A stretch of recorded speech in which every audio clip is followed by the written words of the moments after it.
2000 present $1.35. Urban Carmel, who writes at the Fat Pitch, shared some fascinating insights in his post, When Buy and Hold Works and When It Doesn't. He found that the S&P 500 was below its real, i.e., inflation-adjusted, value 30 years later a surprising 15% of the time. In fact, in real dollars the S&P was below its 1929 peak in 1985 to 56 years later.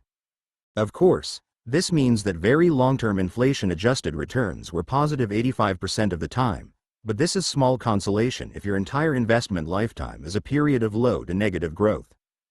Using a metric called Tobin's Q, much like the price-to-earnings ratio but with a more stable balance sheet calculation instead of earnings, Carmel illustrates, unsurprisingly, that long periods of underperformance are preceded by steep valuations. 20-year periods of paltry to negative performance have been preceded by Q values greater than 1, a level attained in 1929, 1.07, during the tech bubble, 1.64, and at the time of writing, 1.15. Revisiting Batnick's periods of low real returns using Shiller-Cape, we also observe that long periods of poor performance often begin with overvaluation that is worked off over time. The Shiller-Cape levels of the broad market on January 1st of each of the years cited above were as follows: 1929 to 27.06, 1944 to 11.05, 1965 to 23.27, 2000 to 43.77, today 28.80, mean 16.67. Over the past 100 years, the ability of the global economy to create and compound wealth has staggered the mind and stymied the permanently pessimistic. But the blossoming of global prosperity has not occurred without significant stretches of scorched earth volatility. Indeed, as Meb Faber points out, all of the G7 countries have experienced at least one period where stocks lost 75% of their value. The unfortunate mathematics of a 75% decline require an investor to realize a 300% gain just to get back to even. He goes on to say, individuals invested in U.S. stocks in the late 1920s and early 1930s, German asset classes in the 1910s and 1940s, Russian stocks in 1927, Chinese stocks in 1949, U.S. real estate in the mid-1950s, Japanese stocks in the 1980s, emerging markets and commodities in the late 1990s, and nearly everything in 2008, would reason that holding these assets was a decidedly unwise course of action. Most individuals do not have a sufficiently long time frame to recover from large drawdowns from risky asset classes. Buy and hold makes sense for most people most of the time, but this is no guarantee that your timeline or context will make it sound advice for you in particular. Of rules and their exceptions. Thus, the student of market psychology finds himself at an awkward crossroads. He understands that market timing is typically ineffectual, but is also aware of times in history when broad market levels have become obviously and grossly disconnected from any measure of fundamental value. From the Roaring Twenties and the Nifty 50 to the tech bubble and the housing crisis, periods of mania have been relatively frequent, easy to spot with typical valuation metrics, and have had dramatic wealth-destroying effects. If the rule is, don't time the market, is it possible that there are ever exceptions to the rule? I believe that there are, and that consistent with our behavioral emphasis on contrarianism, they are infrequent, painful to implement, and will run directly contrary to what feels right. As Howard Marks says, the perversity of risk is that it is most present when it is least felt. It is therefore incumbent upon the behavioral investor to create a system that allows him to get most of the grain while scrupulously avoiding beheading. Most of the time this means staying invested, because what the market does most of the time is go up. Between 1872 and 2003, the S&P 500 was up 63% of years and down 37% of years. But research by First Trust drives home the necessity of a behavioral parachute in times of trouble. Although the average bull market is much longer than the average bear market, 8.9 versus 1.3 years, the average cumulative loss in bear markets is 41%. In addition to the obvious financial carnage wrought by such a loss, the behavioral damage may be even greater. Very few people can see their wealth diminish by 41% and maintain the appropriate appetite for risk. Much like an earthquake, no one knows when the next market crash is coming, But that doesn't mean we can't create a system that becomes more conservative when the ground starts to shake. As Nassim Taleb says, not seeing a tsunami or an economic event coming is excusable. Building something fragile to them is not. All of this, of course, begs the question, what might such a system look like? Seeking to create systems to thwart the catastrophic losses just mentioned, some investors have turned to momentum-based models. The most commonly used of these is some variant of a 200-day moving average, where an asset class is held as long as it is above the 200-day average of its price and sold when it dips below. Much like momentum in physics, the theory with price momentum is that both strength and weakness will persist. Jeremy Siegel applied this approach to both the Dow Jones Industrial Average, DJIA, and NASDAQ in his classic, Stocks for the Long Run. Siegel's test bought the index when it closed at least 1% above the 200-day moving average and moved to Treasury bills when it closed at least 1% below. Using this simple, mechanical strategy, Siegel notes modest outperformance when applied to the GIA and a healthy 4% per annum outperformance when tested on the NASDAQ from 1972 to 2006. Taking a similar approach, Meb Faber tested a 10-month moving average, 10-month SMA, approach in his A Quantitative Approach to Tactical Asset Allocation, now the second most downloaded paper on the Social Science Research Network. Faber measured the 10-month average at the end of the last trading day of each month and bought when the monthly price was above the 10-month SMA and sold and moved to cash when the monthly price was below that level. The simplicity of Faber's approaches belies its power to decrease volatility and compound returns. The results were dramatic. From 1901 to 2012, the timing model returned 10.18% per year as opposed to 9.32% for the S&P 500. More impressive still, it decreased volatility sizably, from 17.87% to 11.97%, and amplified returns accordingly.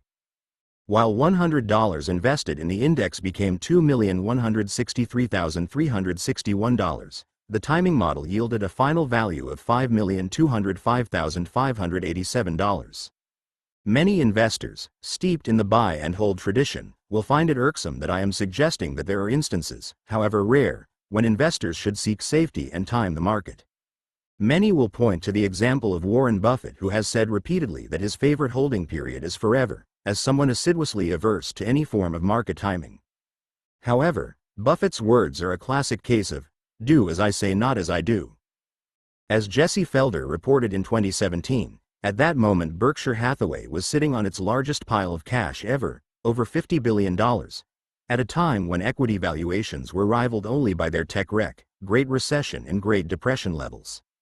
As David Rolfe says of the Oracle of Omaha, the guy's just not going to spend the cash to spend it. He's the best market timer I ever saw. Speaking of Buffett, a less pithy but more pertinent quote can be found in his 1992 Berkshire Hathaway chairman's letter. The investment shown by the discounted flows of cash calculation to be the cheapest is the one that the investor should purchase. Moreover, though the value equation has usually shown equities to be cheaper than bonds, that results is not inevitable. When bonds are calculated to be the more attractive investment, they should be bought.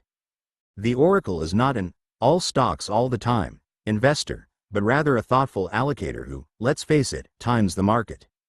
Buffett market timed the internet bubble, and he is doing so again today, not out of recklessness but out of an understanding of probability. High prices paired with slack momentum and negative sentiment has always presaged poor returns. This time could be different, but I'm not counting on that, and neither is Buffett. Peter Lynch correctly quipped that, far more money has been lost by investors preparing for corrections or trying to anticipate corrections, than has been lost in corrections themselves. But as Jesse Felder points out in his Felder Report, it should be noted that Lynch's milieu must be taken into account when assessing his record and advice. Lynch's career, spanning from 1977 to 1990, included a time period during which equities hovered right at one standard deviation below their average valuation, as measured by market cap to GDP. By comparison, we currently find ourselves more than 2 standard deviations above the average by that very same measure. In fact, the most richly valued month in Lynch's career, September 1987, is directly comparable to the absolute nadir of the last 15 years, March 2009. Periods of cheap valuation like the market's Lynch lived through lead to positive forward returns and make buy and hold approaches very attractive. Just as a 6-foot-tall man can drown in a river that is 3 feet deep on average, investors can drown in equity markets that average 10% a year returns over long periods of time. Rule-based behavioral approaches like ours seek first and foremost to tilt probability in favor of the investor, which means that the default behavior for market participants should be patience, calm, and inactivity. Likewise, any rules aimed at timing market participation should lead to infrequent action and look for every excuse to stay invested. The Philosophical Economics blog suggests an interesting twist on market timing, specifically, looking at market timing in much the same way that we consider asset allocation. An investor with a long-term 40/60ths allocation to stocks and cash would have little hope of an impressive return, tilted as they are towards safety. Likewise, any system that keeps investors on the sidelines 60% of the time will harm their performance dramatically. However, just as a prudent investor might keep a small portion of her wealth in low-risk assets for protection of principal insanity, a behavioral investor can follow a systematic process for infrequently taking risk off of the table when the market is poised to do its worst. Indiscriminate, gut-level, frequent activity is a sin, no doubt, but I echo Cliff Asness in saying that market timing is an investment sin, and for once I recommend that you sin a little. Com. Chapter 15. Behavioral investing has no masters of the universe. It goes without saying that most asset managers are tasked with generating large returns, but imagine for a moment that you were given just the opposite task: to create a portfolio designed to do as poorly as possible. Where might you begin to assemble such a monstrosity? You might begin by violating some of the foundational assumptions of good investing by having an undiversified portfolio of, say, just 5 stocks. You might further throw a wrench in the works by purchasing stocks with high valuations, shown in the research to do poorly over time, or that are thinly traded. But despite your best efforts to create a stinker of a portfolio, it is entirely possible that this dumpster fire would in fact perform very well. Sure, holding just a few stocks increases your chances of underperformance, but it simultaneously increases your chances of outperforming a benchmark. Buying expensive, high valuation stocks has tended to be a poor decision over long periods of time, but in the short run it is indicative of high hopes for the future. Try as you might, it is entirely possible that even the most haphazardly slapped together group of holdings could in fact perform very admirably. Now daydream with me that you are charged with performing as poorly as possible in a game of chess. Not so hard, is it? In fact, if you're like me, getting destroyed at chess is the easy part and performing well would be the difficult task. When considering whether a task is one of primarily luck or skill, Michael Mauboussin suggests that we do the very thing we just attempted. We try to fail on purpose. Games of skill are hard to fail on purpose. You could win at roulette despite your best efforts to the contrary, but winning a game of skill is much easier to throw intentionally. All of this begs the question, is investing primarily a game of luck or skill, and what are the implications for how we make investment decisions? Professor Aswath Damodaran adds 2 additional conditions to Mauboussin's test of luck versus skill. For Damodaran, success requires both clear definitions and measurement over a robust number of trials. In skill-heavy games like basketball or chess, you win or lose. In golf, you are under or over par. Success is clearly defined. Investing is a much different story. Consider a fund manager who was down just 10% in 2008. By relative measures, this is an enormous success. He beat the benchmark by an incredible 2,800 basis points. But in more practical terms, this could still be construed as a failure. After all, you cannot buy a house or food with relative returns, and even a small loss in relative terms can be quite dramatic in absolute terms. Should this sort of performance be considered success? Turning our attention to the number of trials question, consider trying to judge the talent of a basketball player based on a single 3-point shot. Most anyone with sufficient arm strength will make a lucky 3-pointer from time to time, but the strength or weakness of any individual player becomes apparent only as they take hundreds of shots. Asset managers, whose careers typically last between 20 and 30 years, take a very limited number of shots if we consider 1 year to be the shortest length of time against which performance is considered. There are currently around 7,000 mutual funds and a roughly equivalent number of hedge funds. If we assume that these managers have a 50-50 chance of being above or below the benchmark on any given year, we could assume that there would be 420 managers who could be expected to outperform the benchmark for 5 years in a row, even if the whole affair was left entirely up to chance. 14 fund managers would be expected to beat the benchmark a full decade in a row, a feat that has rarely been achieved in practice. Apologists who point to a few handfuls of successful investors over time, the "what about Buffett?" argument, would do well to remember just how frequently even a totally skill-less endeavor would be expected to produce consistent winners. If anything, the evidence points to successful processes, e.g., value, momentum, as being the secret sauce of sustained success more than the innate gifts of a given individual. By all three measures, investing skews toward luck. Success can be achieved by accident, performance measurements are hazy, and iterations are limited. The last .400 hitter? Marked by significant rule changes, baseball's modern era began in 1903. Over the 38 years that followed, 7 different players batted .400 for a total of 12 instances. Rogers Hornsby, Ty Cobb and George Sisler all had multiple .400 plus seasons. The last big leaguer to hit over .400 was Ted Williams in 1941. In the more than 70 seasons that have followed, no player in either league has hit over .400, and Rogers Hornsby's modern-era record of .424 is expected by many never to be broken. The reasons for this untouchable record have nothing to do with the absolute skill of the players involved. If anything, turning the Albert Pujols or Mike Trouts of the world loose on the pitchers of yesteryear would be a bloodbath. They are almost certainly better in absolute terms. The difference is rather that the rising tide of improved nutrition, better training, and sturdier equipment has raised all boats. As Larry Swedroe says, in many forms of competition, such as chess, poker, or investing, it's the relative level of skill that plays the more important role in determining outcomes, not the absolute level. The paradox of skill means that even as skill level rises, luck can become more important in determining outcomes if the level of competition is also rising. 114 hitters have improved, sure, but their improvements have slipped relative to the competition, namely, pitchers and fielders, and a similar trend seems to be afoot in investment management. Just as the fame, notoriety and money involved in baseball have given rise to greater talent, the investment management industry has long robbed more consequential industries, like medicine, of great young minds precisely because of the financial rewards involved. Charlie Ellis noted in the Financial Analyst's Journal that, over the past 50 years, increasing numbers of highly talented young investment professionals have entered the competition. They have more advanced training than their predecessors, better analytical tools, and faster access to more information. The unsurprising result, he says, is that the increasing efficiency of modern stock markets makes it harder to match them and much harder to beat them, particularly after covering costs and fees. Is it possible that Warren Buffett and Peter Lynch are to investing what Ted Williams and Ty Cobb are to baseball? The last .400 hitters? The paradox of skill that some have posited theoretically, others have examined empirically, and the results aren't pretty.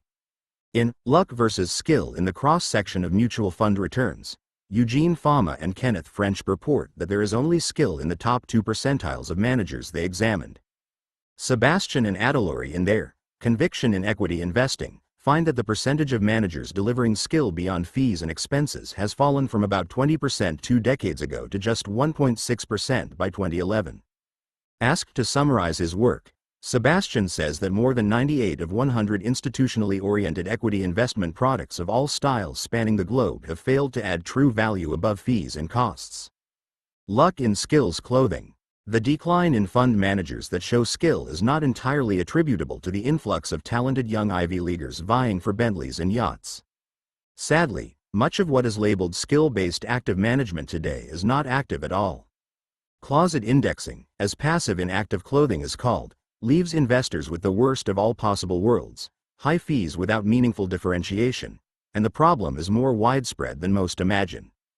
Tom Howard of Athena Invest found in his exploration of closet indexing that, for the typical fund, low conviction positions outnumber high conviction positions by 3 to 1.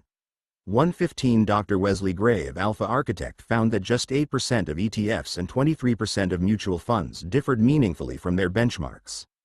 What's more, Gray found that the more active a fund was, the more expensive it tended to be, with truly actively managed funds clocking in at an average of 128 basis points. The research is clear that the vast majority of actively managed funds do not differ meaningfully from their benchmarks, giving no possibility to exhibit skill, and those that do make investors pay handsomely for this.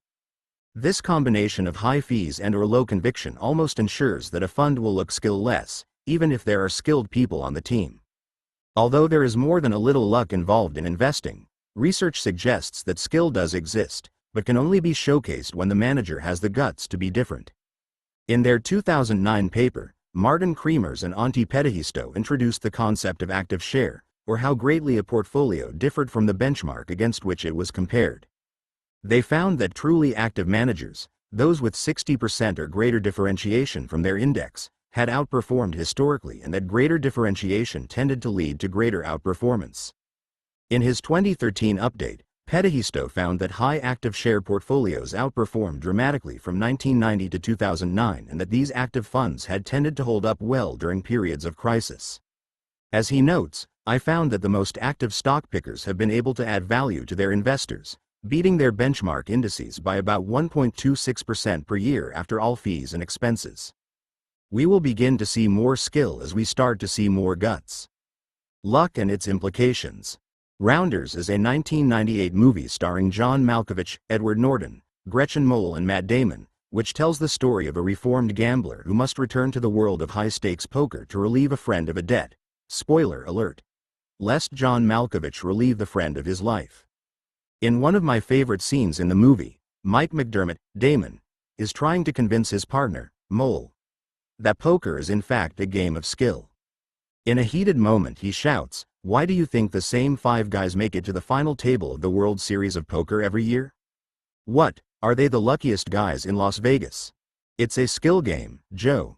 We understand intuitively that there is an element of luck to poker, and yet, Mike does have a point.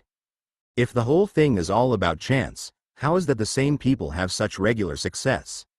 The answer lies in understanding how best to prepare for games of luck versus games of chance. Winning a skill-based game like chess or basketball requires the same thing that is needed to get to Carnegie Hall: practice. Tasks with a significant degree of luck require a different discipline altogether.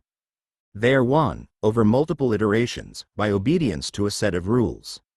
In a strange way, what matters in games with a strong element of chance is not the outcome of any particular event, but the quality of your decisions. You win at chess through repetition. You win at poker and investing through mental toughness. Poker theorist David Sklansky suggests that you should consider yourself the winner of a poker hand, not based on the eventual outcome, but by whether or not you had the highest probability of winning when all of the money went in the pot. The same goes in investing. Learning to score your investment wins and losses based on the quality of your decisions and not on the quality of the outcome is the key to managing your emotions, appropriately measuring your own performance, and living to fight another day.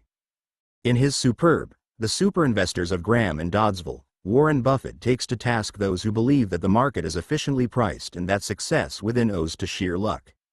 He begins his discussion with a conversation about orangutans flipping coins. He concedes that if 225 million orangutans had engaged in a coin-flipping exercise, 215 of them would be predicted to call 20 flips in a row correctly. But, he goes on, if you found that 40 came from a particular zoo in Omaha, you would be pretty sure that you were on to something. So you would probably go out and ask the zookeeper about what he's feeding them, whether they had special exercises, what books they read, and who knows what else.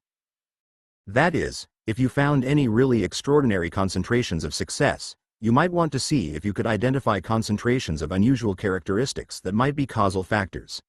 116 Buffett does not deny that luck is a part of the investment process, but he acknowledges a larger truth. Consistent success in luck-heavy environments is attributable to good rules. In Buffett's case, the rules in question are the buy cheap teachings of value guru Benjamin Graham. The discussion of luck versus skill in investment management goes far beyond theoreticals and should directly inform the way that behavioral investors structure their portfolios. Understanding that markets are part luck and part skill informs us that we should emphasize rules over practice and that we should hold portfolios that are diverse enough to protect against bad luck but differentiated enough to benefit from tilting probability in our favor in a rule-based manner. Acknowledging the place of luck should chasten our ego in good times and soften our fall in bad times. And while success through strict obedience to rules is not as sexy as practicing three-pointers like an NBA star, it has the potential to be just as rewarding. List of some notable manias, panics and crashes. Tulip Mania, Netherlands, 1637. South Sea Bubble, UK, 1720. Bengal Bubble, UK, 1769. Credit Crisis of 1772, UK. Financial Crisis of 1791, US. Panic of 1796-7, US. Panic of 1819, US. Panic of 1825, UK. Panic of 1837, US. Panic of 1847, UK. Panic of 1857, US. Panic of 1866, UK. Black Friday, US, 1869. Paris Bourse Crash of 1882, France. Ensilhamento, Brazil, 1890. Panic of 1893, US. Panic of 1896, US. Panic of 1901, US. Panic of 1907, US. Great Depression, US, 1929. Recession of 1937-8, US. Brazilian market crash of 1971. British market crash of 1973-4. Souk al-Manik crash, Kuwait, 1982. Black Monday, US, 1987. Rio de Janeiro Stock Exchange crash 1989. Japanese asset price bubble 1991. Black Wednesday, UK, 1992. Asian financial crisis 1997. Russian financial crisis 1998. .com. Bubble. US. 2000. Chinese stock bubble 2007. Great Recession of 2007-9, US. European sovereign debt crisis, 2010. Flash crash of 2010, US. Notes. 114 El Suidro, Why Alpha's Getting More Elusive. ETF.com. November 21, 2014. 115 T. Howard, Behavioral Portfolio Management, Harriman House, 2014. 116 W. Buffett, The Superinvestors of Graham and Doddsville, Columbia Business School, May 17, 1984. Chapter 16. Sample Behavioral Investment Factors. This final chapter will apply previous lessons around testing investing methods to two of the most discussed ideas in asset management, value and momentum. Consistent with our three-part test, we will begin by looking for empirical evidence and then take a closer look at the theoretical underpinnings and behavioral roots of these ideas. Additionally, we will discuss their interplay in a behavioral process called reflexivity that provides a model for thinking about the boom-bust cycles that are the product of human misreaction. The evidence for value. Codified by Benjamin Graham and popularized by Warren Buffett.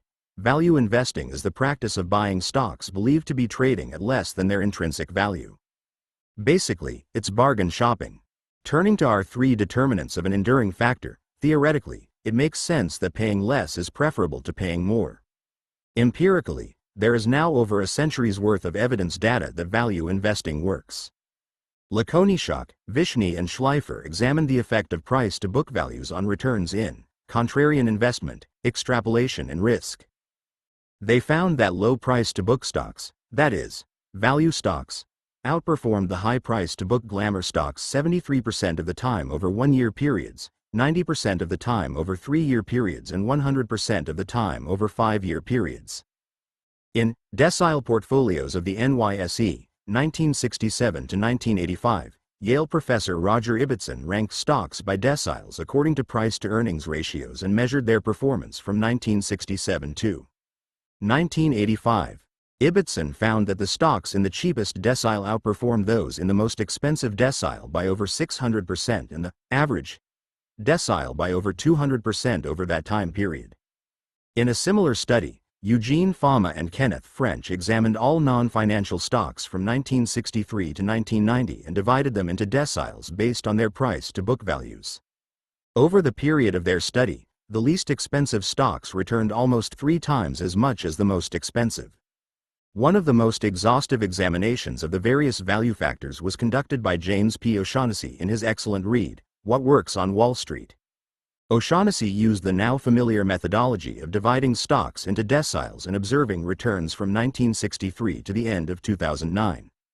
His results highlight the efficacy of value investing and the power of slightly improved annualized returns to greatly compound wealth.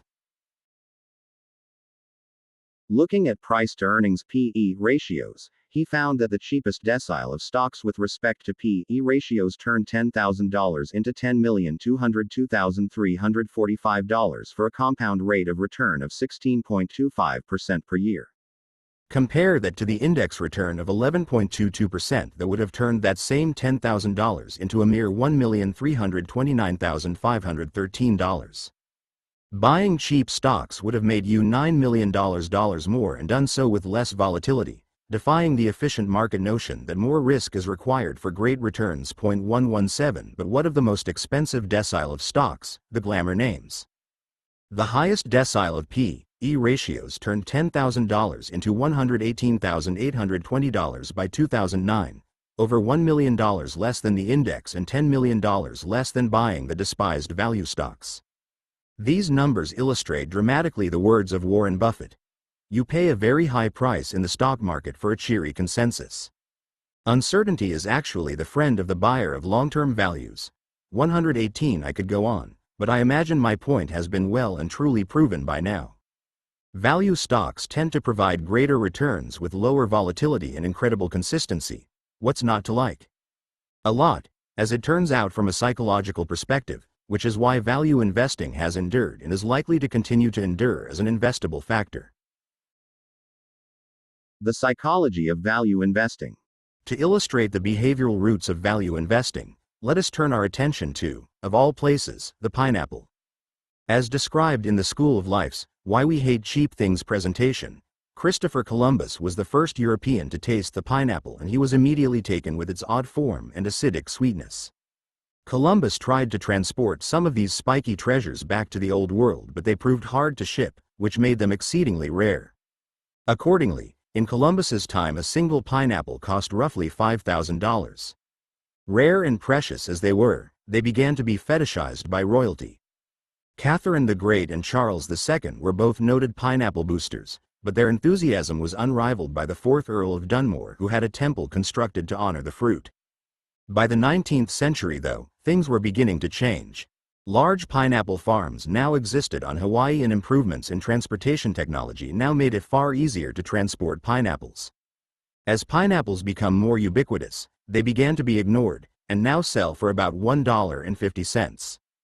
The pineapple, of course, is the same as it ever was, but our perception of its value and even quality are dramatically diminished by its decreased price. It seems unlikely that we savor our fruit salad today with a fraction of the intensity of, say, Catherine the Great.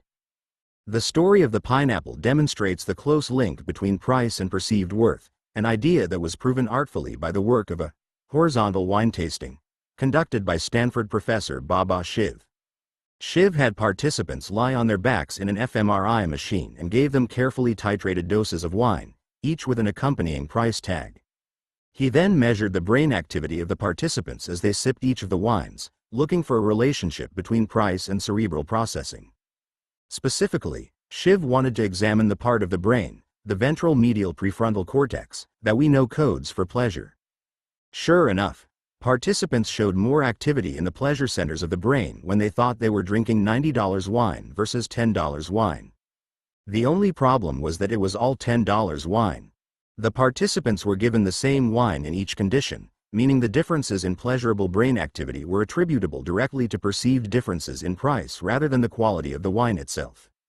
All else being equal, we look to price as the foremost determinant of quality. For much of our pre-industrial past, conflating price and value made perfect sense. Artisans crafted goods by hand, and the more care that was put into the creation, the better it tended to be. Today, in a period of automation and cheap access to natural resources, the relationship between cost and value is more tenuous than ever, and in capital markets it can be accurately said to be inverse. The more you pay, the less you get. Behavioral investors must create processes that allow them to decouple the spurious mental correlation between price and value and think like a child. A child who, knowing nothing of the price or provenance of a toy, sets it to the side to engage with the truly interesting part of the gift, the box. A second psychological root of the enduring efficacy of value investing is what Daniel Kahneman refers to as what you see is all there is, which he, mercifully, shortens to WYSIATI. This idea suggests that there are two parts to evaluating any message: the story and the source of the story. The story itself triggers the automatic thinking, System 1 thinking, and is the easiest and most immediate means by which we make a decision. Evaluating the source of the story requires a great deal more time, attention, and intellectual horsepower, and therefore may not receive adequate attention. As Kahneman suggests, we tend to react to the content of a message reflexively without stopping to determine whether the source of the story was water cooler gossip or the New York Times. As Kahneman says in Thinking, Fast and Slow, System 1 is radically insensitive to both the quality and the quantity of the information that gives rise to impressions and intuitions. 119 What you see is all there is applies to value investing inasmuch as the stock price is the story and the fundamentals that underlie that price are the source of the story. Most investors, reflexive and cognitively lazy as they are, react solely to the story without ever pausing to consider the veracity of its origins. Barbaras, Mukherjee and Wong demonstrate this very thing in their paper, Prospect Theory and Stock Returns, an empirical test. The researchers show that, for many investors, their mental representation of a stock is given by the distribution of the stock's past returns. The most obvious reason why people might adopt this representation is because they believe the past return distribution to be a good and easily accessible proxy for the object they are truly interested in, namely the distribution of the stock's future returns. Barbaras and team go on to demonstrate that this leads investors to load up on lottery-like stocks with dramatic past returns, findings that held across 46 countries from 1926 to 2010. Our minds are primed to think that all we see is all that will ever be. And so much of the difficulty of investing stems from the fact that what you see is exactly the opposite of what you get. Stocks that have done well in the past 3 to 5 years tend to do poorly for the next few years. Those who make many trades tend to be outperformed by those who make few trades. This tendency for black to be white and up to be down is what I have often referred to as Wall Street bizarro world, and it accounts for the staying power of value strategies. But value investing isn't just counterintuitive, it actually causes us physical pain. Eisenberger and Lieberman set out to test the hypothesis that social isolation can cause real pain by asking participants to play a computer game. In the game, players think that they are playing with two other players, who will all throw a ball back and forth to one another. In reality, the other two players are computer-controlled and are designed to isolate the participant after a period of including them in the ball-throwing activity. The researchers found that this social exclusion generated brain activity in the anterior cingulate cortex and the insula, the same parts of the brain activated by real physical pain. Value strategies are the investment equivalent of not getting the ball thrown to you and by definition require you to zig when others are zagging. It's no wonder then that growth funds outnumber value funds by fully 70%. Value investing is sensible, empirically robust, and has behavioral roots that make it psychologically and physically hard to execute, passing all three hurdles of a sound behavioral investment idea. It's worth it, but nobody ever said it would be easy. The evidence for momentum. Momentum is a financial extrapolation of Newton's first law of motion. Every object in a state of uniform motion tends to remain in that state of motion. 120 As Corey Hofstein of Newfound Research puts it, momentum is a system of investing that buys and sells based upon recent returns. Momentum investors buy outperforming securities and avoid, or sell short, underperforming ones. They assume outperforming securities will continue to perform in absence of significant headwinds. 121 Digging a little deeper, there are actually two types of momentum: absolute and relative. Absolute momentum compares a stock's recent performance to its own historical performance, whereas relative momentum examines the moves of a security relative to other securities. Both rely on a similar maxim: strength and weakness persist over the short term. I will provide a truncated history of momentum research below. Those interested in a more comprehensive take should read the work of Gary Antonacci, Dual Momentum Investing, and Corey Hofstein, 2 Centuries of Momentum, White Paper. Although viewed by some value investing purists as voodoo, momentum actually has a 2-century-long history of empirical support. As early as 1838, James Grant published a volume that examined the wildly successful trading strategy of English economist David Ricardo. Grant says of Ricardo's success, "As I have mentioned the name of Mr. Ricardo, I may observe that he amassed his immense fortune by a scrupulous attention to what he called his own 3 golden rules, the observance of which he used to press on his private friends. These were, never refuse an option when you can get it, cut short your losses, let your profits run on." By cutting short one's losses, Mr. Ricardo meant that when a member had made a purchase of stock, and prices were falling, he ought to resell immediately. And by letting one's profits run on he meant that when a member possessed stock, and prices were raising, he ought not to sell until prices had reached their highest, and were beginning again to fall. These are, indeed, golden rules, and may be applied with advantage to innumerable other transactions than those connected with the stock exchange. 122. Although it had been practiced ad hoc for years, the first rigorous empirical examination of momentum was produced by Herbert Jones and Alfred Cowles III in 1937. Jones and Cowles found that from 1920 to 1935, taking 1 year as the unit of measurement, the tendency is very pronounced for stocks which have exceeded the median in 1 year to exceed it also in the year following. 123. By the 1950s, investment newsletter author George Chestnut had this to say of momentum strategies. Which is the best policy? To buy a strong stock that is leading the advance, or to shop around for a sleeper or behind the market stock in the hope that it will catch up? On the basis of statistics covering thousands of individual examples, the answer is very clear as to where the best probabilities lie. Many more times than not, it is better to buy the leaders and leave the laggards alone. In the market, as in many other phases of life, the strong get stronger, and the weak get weaker. 124. A contemporary of Chestnut, Nicholas Darvas, introduced box theory, wherein he bought stocks reaching new highs, i.e., having broken out of their old box, and hedged his bets with tight stop losses. Said Darvas of his methods, "I keep out in a bear market and leave such exceptional stocks to those who don't mind risking their money against the market trend." 125. Robert Levy introduced the concept of relative strength in the late 1960s, but following his efforts momentum went largely ignored for nearly 3 decades. As the fundamental investing approach of Benjamin Graham, and later Warren Buffett, began to take hold, momentum was increasingly seen as a form of near charlatanism. Buffett himself minces no words when discussing his distaste for price momentum.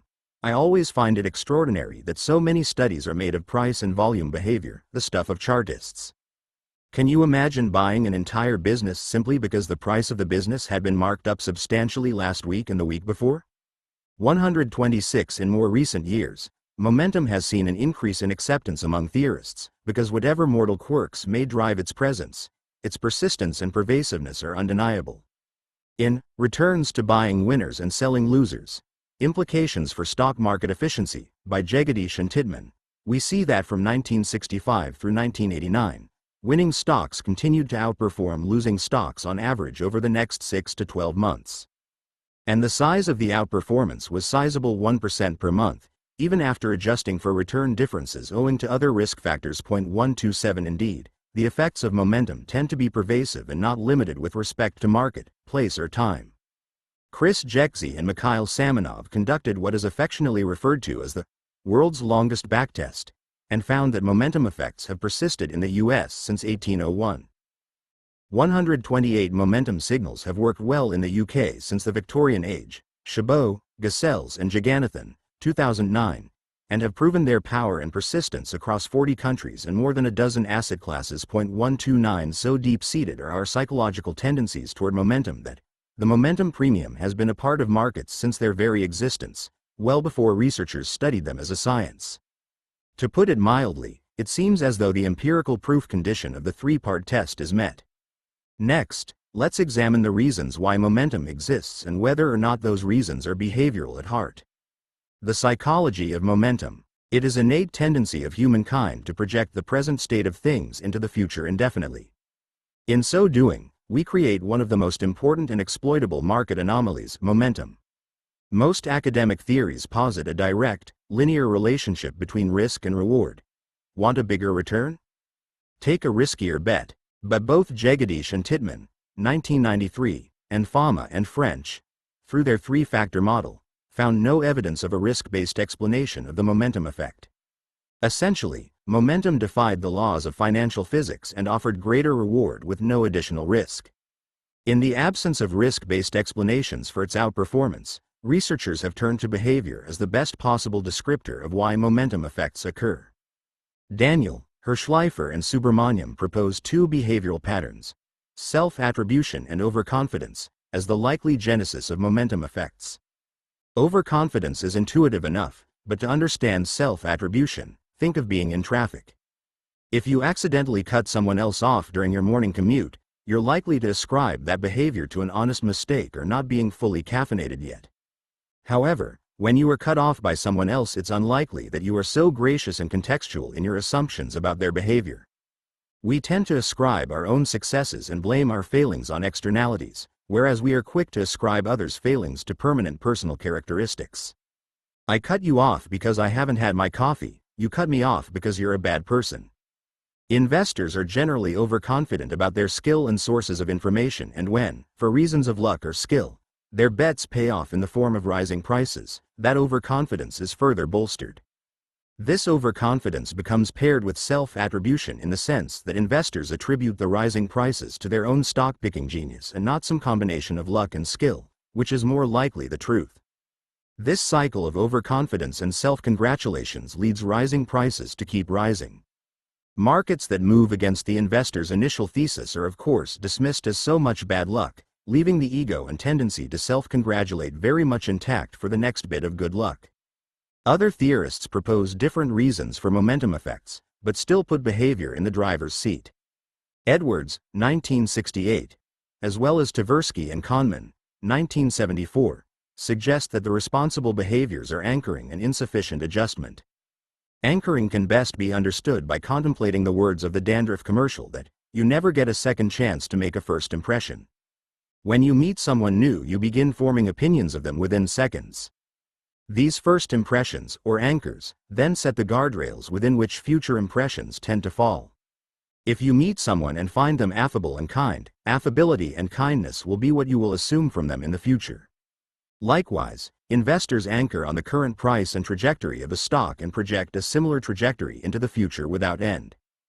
Rooted as we are in these first impressions, we are slow to update our beliefs about the changing fortunes of a company, even in the presence of new and compelling data. In a related vein, Wasson, 1960, suggests that momentum effects are the product of confirmation bias and representativeness. People make a purchase believing what they believe: this stock is good. Do not want to be disabused of those notions, confirmation bias, and look at recent price moves as being indicative of future moves, representativeness. One final behavioral explanation for momentum has to do with investor reaction to information, with both overreaction and underreaction pointed to as possible reasons for the persistence of momentum. The idea of overreaction is that investors are greedy, return-chasing fools who drive prices ever higher. Underreaction is the thesis that information is only slowly incorporated into prices for reasons ranging from inattention to liquidity constraints, to the tendency toward conservatism mentioned throughout this book. Although I've tried to present each of the various behavioral explanations for momentum in this section, I must admit I really don't care which is the right answer. Because whatever the specific reasons why momentum exists, the evidence seems clear that the reasons are behavioral, and that's good enough for me. Momentum has existed for hundreds of years and has persisted for 2 decades post-discovery. This sort of staying power in capital markets full of hungry arbitrageurs is always the mark of human psychology. Many experts consider momentum to be not just a factor but the factor. Fama and French don't mince words. The premier market anomaly is momentum. Stocks with low returns over the past year tend to have low returns for the next few months, and stocks with high past returns tend to have high future returns. As James O'Shaughnessy says, of all the beliefs on Wall Street, price momentum makes efficient market theorists howl the loudest. In a perfect world, there would be no good reason to pay more for a business today than yesterday simply because of positive price action. But this isn't a perfect world. It's a world ruled by human behavior and thus exhibits all of the attendant quirks. Annualized premia for value, size, beta and momentum, 1927 to 2014. Value 5.0%. Size 3.4%. Beta 8.4%. Momentum 9.5%. Source: B. Carlson, Why Momentum Investing Works, July 7, 2015. Reflexivity. The Dance of Value and Momentum. Why, then, 'tis none to you, for there is nothing either good or bad, but thinking makes it so. William Shakespeare, Hamlet. Like peanut butter and chocolate, momentum and value are wonderful on their own, but even better together. Cliff Asness says it best in his piece, A New Core Equity Paradigm. Value and momentum remain the two strongest findings of academic and practitioner research of the last 30 years. While academics continually identify new market anomalies, which purport to offer significant risk-adjusted excess returns, and the street routinely spins new stories to sell them, value and momentum stand head and shoulders above the rest. No other styles have performed so well, for so long, and in so many places. Both value and momentum have long histories of providing attractive returns, have performed well across markets and across asset classes, and have persisted for decades after their discoveries. Importantly, the two strategies perform even better when combined. Value and momentum work, independently and in concert, precisely because they exhibit the three hallmarks of an investable factor: empirical evidence, theoretical soundness, and a behavioral foundation. One of the most infamous psychological studies ever conducted, commonly cited to demonstrate the corruptive influence of power, also serves as a powerful tutorial on the human tendency to reify the present and project it into the future indefinitely. Any Psych 100 course is likely to feature discussion about the Stanford Prison Experiment, a mock prison set up in the basement of the psychology department to study the impact of the power differential between prisoners and their guards. 24 men, mostly white, mostly middle class, were recruited for the study and were arbitrarily assigned to either a guard or prisoner condition. Guards underwent a brief training in which they were instructed not to physically harm or withhold food from the prisoners. The prisoners were arrested in their homes by the actual Palo Alto police, who subjected them to a booking process identical to that experienced by real criminals. Although the roles were randomly assigned, the participants almost immediately began taking on either the ruthlessness or the helplessness of the group that they were assigned to represent. Originally slated for 2 weeks, the study was called off after only 6 days owing to the inhumane treatment of prisoners by the guards. Day 1 passed uneventfully, but as early as day 2 the prisoners had begun to revolt, barricading themselves in a room by using their mattresses as a shield. Upset with this small uprising, the guards retaliated, placing offending prisoners in solitary confinement and denying them food and water. The guards eventually subjected some prisoners to searing verbal taunts, instructed compliant prisoners to harass and belittle the non-compliant, and forced them to urinate and defecate in small buckets that they would not allow to be emptied.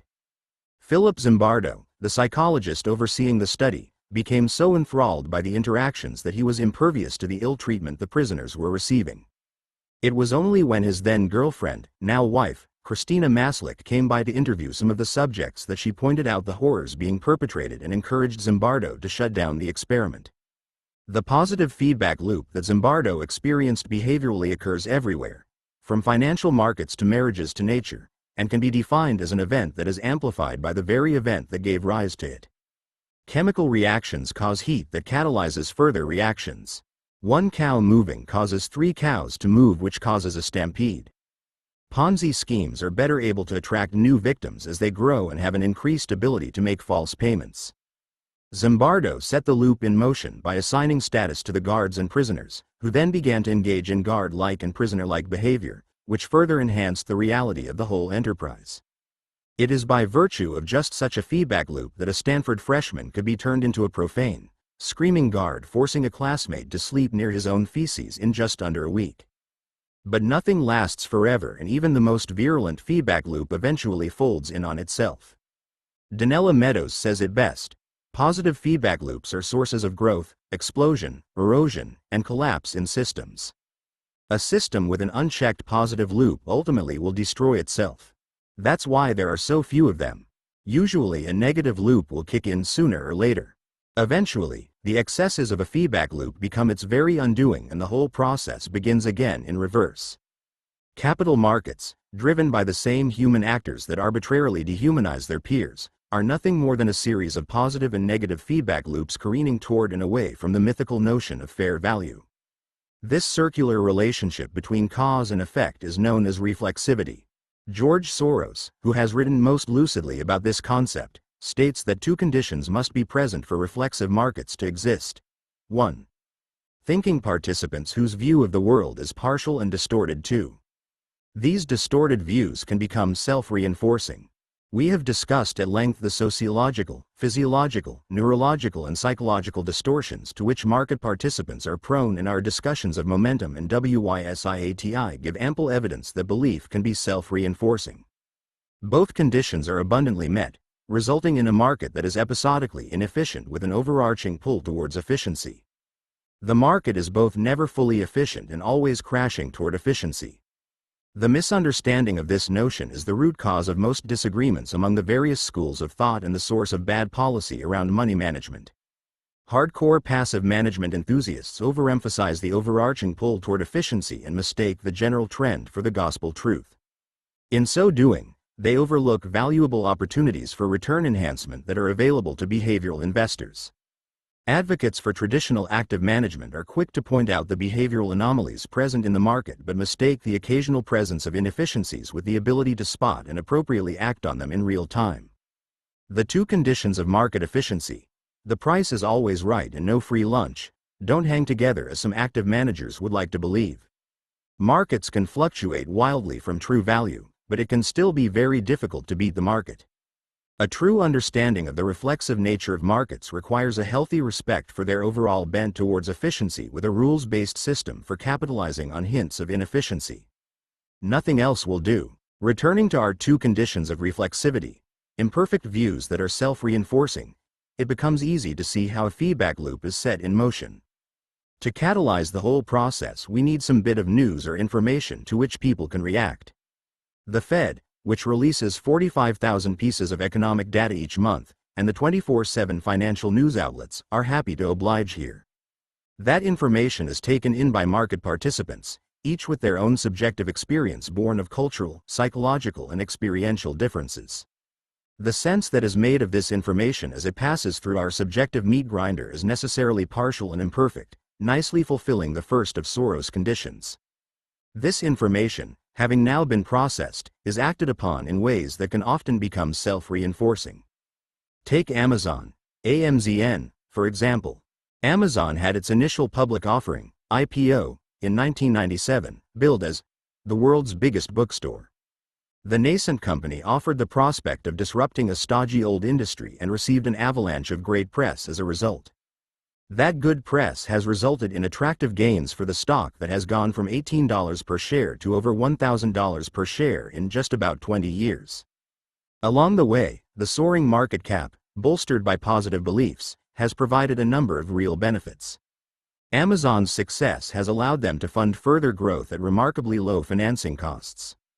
Their reputation has allowed them to recruit some of the best talent in the tech industry as well as hide costs by including stock options as a large part of employee compensation packages.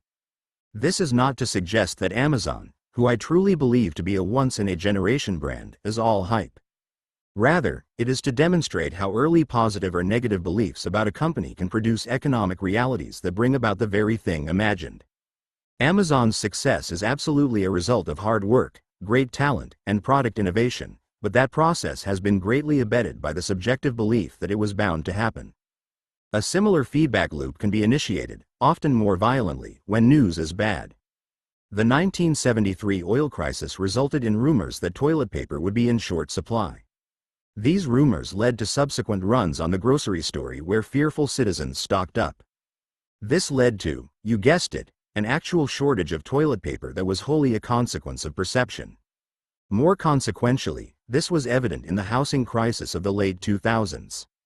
As housing prices began their precipitous decline, more and more homeowners found themselves underwater, meaning that the market value of the home was less than the mortgage. This provides ample reason for the homeowner to walk away from the home, declare bankruptcy and be free of the whole affair.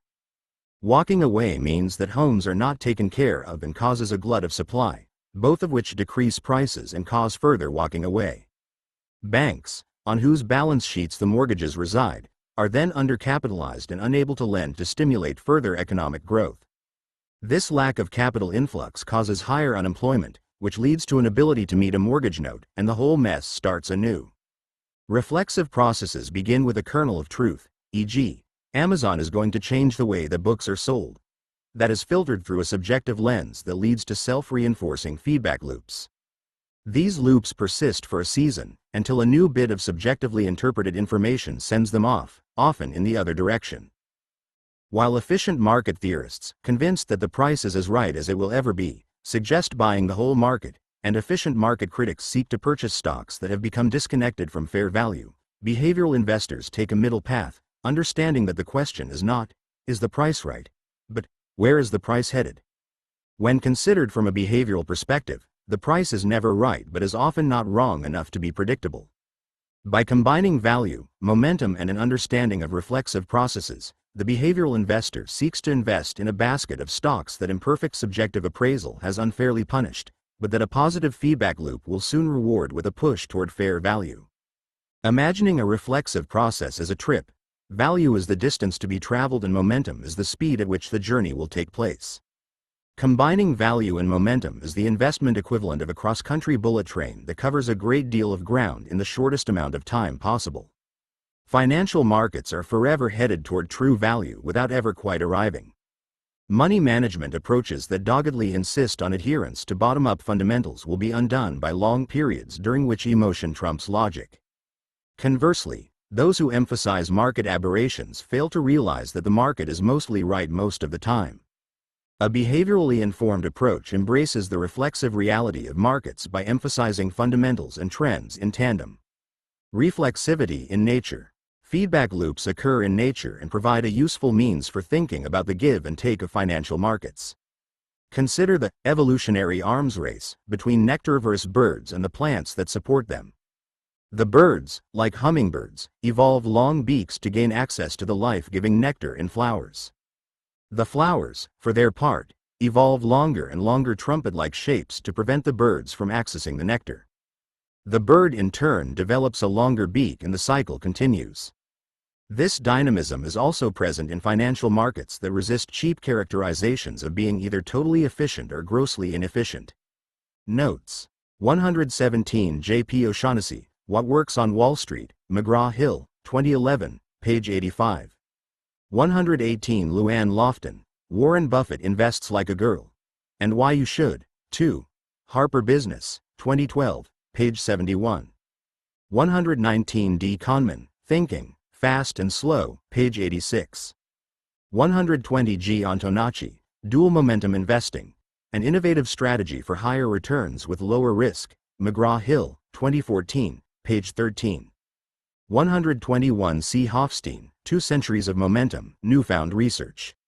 122 Hofstein, 2 Centuries of Momentum. 123 Antonacci, Dual Momentum Investing, page 15. 124 Antonacci, Dual Momentum Investing, page 16. 125 Hofstein, 2 Centuries of Momentum. 126 Buffett, The Superinvestors of Graham and Doddsville.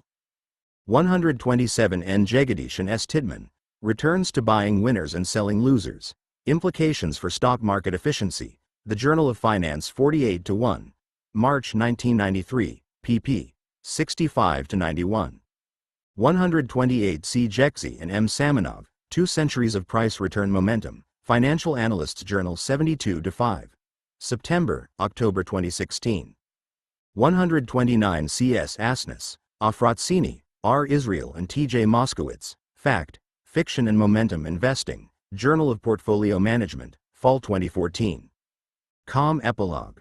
Endure to the end. I have heard of people who amuse themselves conducting imaginary operations in the stock market to prove with imaginary dollars how right they are. Sometimes these ghost gamblers